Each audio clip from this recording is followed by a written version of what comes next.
મિત્રો આપ સૌનું ફરી એક વખત એક નવા વિડીયો સાથે સ્વાગત કરું છું। આપણે આજે ગ્રેટ રાજકોટની ટીમ આવી ગઈ છે ડિવાઇન રિહેબિલિટેશન સેન્ટરની મુલાકાતે, કે જ્યાં જે બાળકો સરખું બોલી નથી શકતા, સાંભળી નથી શકતા, જેમના કોઈ અંગો નથી એટલે કે ખોડખાપણ છે, તો એના કૃત્રિમ અંગો, સાંધાના દુખાવા, એવી આવી મલ્ટી સ્પેશિયાલિટી હોસ્પિટલ જેવું એક સેન્ટરની મુલાકાતે આવ્યા છીએ।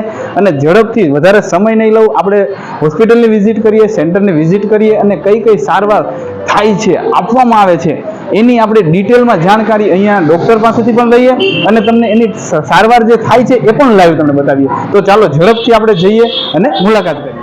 મિત્રો, તમારો પ્રેમ તો ખૂબ અઢળક મળી રહ્યો છે અને આજના વિડીયોમાં પણ આપણે શરૂઆત કરીએ એ પહેલાં, જો તમે આપણી ચેનલમાં નવા છો અને આ વિડીયો તમે જોઈ રહ્યા છો તો પહેલાં ચેનલને સબસ્ક્રાઈબ નથી કરી તો સબસ્ક્રાઈબ કરી લેજો અને વિડીયોને છેલ્લે સુધી જોજો, જેથી કરી અને અમારું જે નવું અપડેટ જે છે ને એ તમારા સુધી રેગ્યુલર પહોંચી શકે ને તમારો પ્રેમ જે છે એ પણ અમને મળી રહે।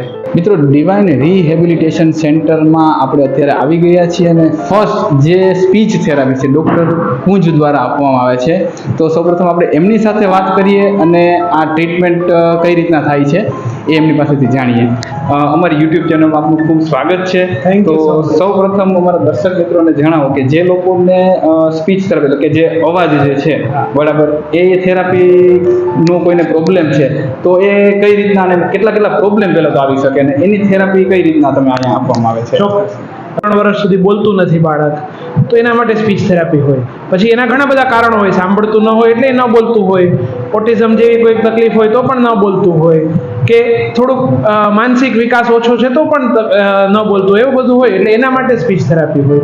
બીજું તોતડું બોલે છે, ચોખ્ખું નથી બોલતો, જે ગોગડું બોલે છે, સ્વરો ચોખ્ખા નથી બોલાતા, એના માટે સ્પીચ થેરાપી હોય। એની ઉંમર હોય કે 2-3 વર્ષમાં એવું બોલતો હોય તો ચાલે, પણ 3-4-5 વર્ષનું બાળક એ હજી ચોખ્ખું નથી બોલતો તો એના માટે સ્પીચ થેરાપી કરાવવી પડે। પછી કોઈ અચકાઈને બોલે છે, કોઈ અટકીને બોલે છે, એક શબ્દ વારે બોલે છે, મારે જાવું છે, તો એના માટે સ્પીચ થેરાપી હોય। તો હવે એ તો ગમે તે ઉંમરમાં થઈ શકે, એવું બને કે બાળકમાં પણ હોય કે 20-25-30 વર્ષમાં પણ હોય, તો આવી ગમે તે ઉંમરમાં હોય એના માટે સ્પીચ થેરાપી થઈ શકે। આ ઉપરાંત ઘોઘરો અવાજ તીણો હોય, અવાજ ઘોઘરો હોય, કે કંઈક કારણસર બહુ રાડો પાડવાની ટેવ છે, એના કારણે ગળામાં મસા થયા છે, ગળામાં સોજો છે, એના કારણે અવાજ બેસી જાય છે, એના માટે સ્પીચ થેરાપી હોય। બીજું, મોટી ઉંમરમાં જઈએ તો પેરાલિસિસ થાય, સ્ટ્રોક આવે, એના પછી સ્પીચ થેરાપીની જરૂર પડે। ઘણીવાર એવું બને કે પેરાલિસિસના કારણે સાવ બોલવાનો વ્યક્તિ બંધ કરી દે, એના માટે સ્પીચ થેરાપી જોઈએ। ઘણીવાર કેન્સર કે એવા ઓપરેશનો કરાવેલા હોય, કે જીભ કપાવેલી હોય, કે સ્વરપેટી કાઢી લીધેલી હોય, તો એના માટે ખાસ સ્પીચ થેરાપી આવે। આ અલગ આવી બધી ઘણી બધી તકલીફો માટે સ્પીચ થેરાપી થાય। અને હજી એક વસ્તુ કે ખોરાક ગળવામાં થતી તકલીફ, જેને સ્વોલોઈંગ પ્રોબ્લેમ્સ કહેવાય, એના માટે પણ સ્પીચ થેરાપી થાય। એટલે અમે સ્પીચ એન્ડ સ્વોલોઈંગ થેરાપિસ્ટ તરીકે અમે ઓળખાઈએ છીએ। એટલે ખોરાક ગળવાની તકલીફ કોઈ પણ કારણોસર થાય એમાં પણ અમે સારવાર કરતા હોઈએ છીએ। આ બધા જ કારણો, આ બધી જ તકલીફોમાં અમે સ્પીચ થેરાપી આપતા હોઈએ છીએ। તો ખૂબ સરસ માહિતી આપણે જે ડૉક્ટર કુંજ છે એમની પાસેથી મળી અને આપણે તમને હવે બતાવશું કે થેરાપી એ કઈ રીતના પ્રેક્ટિકલી કરતા હોય છે બાળક ઉપર, અને બાળક પાસેથી પણ એનો ફીડબેક આપણે જાણશું। तो मुझे सुना दो चलो तो वाले वर्ड। तुम, तुम्हारा, गुड, से, तुम, तेरा, गुड। तू, फिर द वाले, दवाई, दर्द, उसमें 2 द थे, दर्द, हाँ गुड। दिल, दीवार, गुड। पहले मुझे र, त, द इन तीनों शब्दों को बोलने में बहुत मुश्किलें आती थी, पर जब से मैं डॉक्टर के पास आया हूँ तब से मेरी ये सारी मुश्किलें खत्म हो गई हैं। Thank you doctor.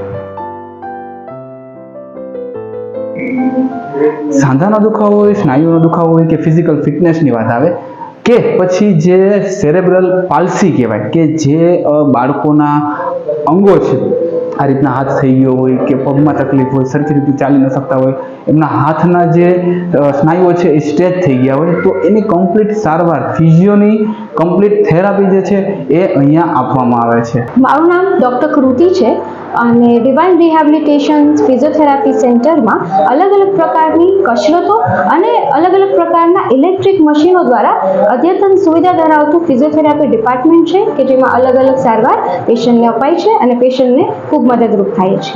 હાથને પાછળ કરો. 1 2 3 5. પછી આ રીતે ખોખા ઊંચા નીચે કરો.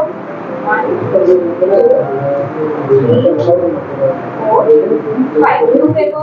જે લોકોને સાંભળવાની તકલીફ હોય તો એ લોકો માટે ઓડિયોલોજીની થેરાપી અહીંયા આપવામાં આવે છે કે જેના જે સાધનો છે અહીંયા આપણે જોઈ શકીએ મિત્રો કે 5G ટેકનોલોજી અદ્યતન નવા જ ટેકનોલોજીવાળા જે સાધનો જે છે મશીનો છે એના દ્વારા અહીંયા સારવાર આપવામાં આવે છે.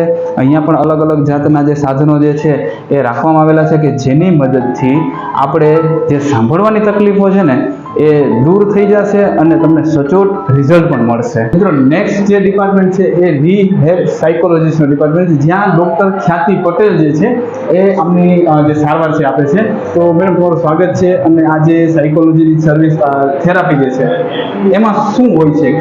સાયકોલોજીસ્ટ ઇન ધ સેન્સ કે માનસિક જે બીમાર વ્યક્તિ હોય કે જેને ડિપ્રેશન હોય, ચિંતા છે, તણાવ છે, વધારે પડતું એને વિચારવાયું આપણે જે શુદ્ધ ગુજરાતી ભાષામાં કહીએ એની સારવાર અહીંયા કરવામાં આવે છે. પછી જેને બહુ આત્મહત્યાના વિચારો આવતા હોય, વધારે પડતું દારૂનું વ્યસન હોય, બીડીનું વ્યસન હોય, ડ્રગ્સ એડિક્ટ પેશન્ટ હોય એ બધાની સારવાર અહીંયા કરવામાં આવે છે. પ્લસ અમારે અતિચંચળ બાળકો જે ખૂબ જ એના કહેવાય ને કે વધારે પડતા ગુસ્સાવાળા હોય, પછી જે નોર્મલ બાળકો કરતાં અલગ પડતા હોય, ઓટિઝમ છે, ADHD છે, એ બધા બાળકોની સારવાર અહીંયા કરવામાં આવે છે. એની સાથે સાથે અહીંયા અસેસમેન્ટ પણ થાય છે કે એ બાળકો કયા લેવલ સુધી છે, એનું IQ શું છે, એ પણ અહીંયા એની બધી જ સારવાર અહીંયા ઉપલબ્ધ છે. નેક્સ્ટ ડિપાર્ટમેન્ટ ઓર્થોસિસ અને પ્રોસ્થેસિસનું છે કે જ્યાં કૃત્રિમ અંગો કે જેમની માહિતી આપણે ધ્રુવીનભાઈ તરફથી આપણે મળશે. કેમ છો ધ્રુવીનભાઈ? બસ ફર્સ્ટ ક્લાસ. અમારા વ્યુઅર્સને જણાવી દો કે ભાઈ આનો ઉપયોગ કઈ રીતના થાય છે જે દર્દી છે ને? પ્રોસ્થેસિસ હોય છે જેના હાથ પગ નથી હોતા એના માટે ખાસ જાતના સ્પેશિયલી રોબોટિક હાથ પગ બને છે જેને આપણે પ્રોસ્થેસિસ કહીએ છીએ. Okay. એ અહીંયા ડિવાઇન રિહેબિલિટેશનમાં મળે છે. અને જેના પગ વાંકા ચૂકા હોય છે, હાથ વાંકા ચૂકા હોય છે, ફ્લેટ ફીટ હોય છે, એવી ઘણી બધી બીમારીઓ છે એના માટે ઓર્થોસિસ બને છે. આવા પ્રકારના એ બી બનાવીએ છે. અને હાથ ને આંગળીઓને એવું જેને કપાઈ ગયું હોય છે કે હોતું નથી એના માટે કોસ્મેટિક રિસ્ટોરેશનનું આપણે કામ કરીએ છીએ. તો મિત્રો આપણે જે પણ અત્યારે સારવાર વિઝિટ કરેલી છે આખું લિસ્ટ જે છે એ અહીંયા તમે આવશો એટલે તમને એની કમ્પ્લીટ સારવાર મળી રહેશે. લોકેશનની વાત કરું તો કાઠિયાવાડી જીમખાનાની પાછળ યાજ્ઞિક રોડની સામે ડિવાઇન રિહેબિલિટેશન સેન્ટર 13 જાગનાથ પ્લોટમાં આવેલું છે. સ્ક્રીન ઉપર તમને નંબર પર જોવા મળશે. એનો ટાઈમિંગ છે સવારે 10 થી લઈને સાંજે 7 વાગ્યા સુધીનો.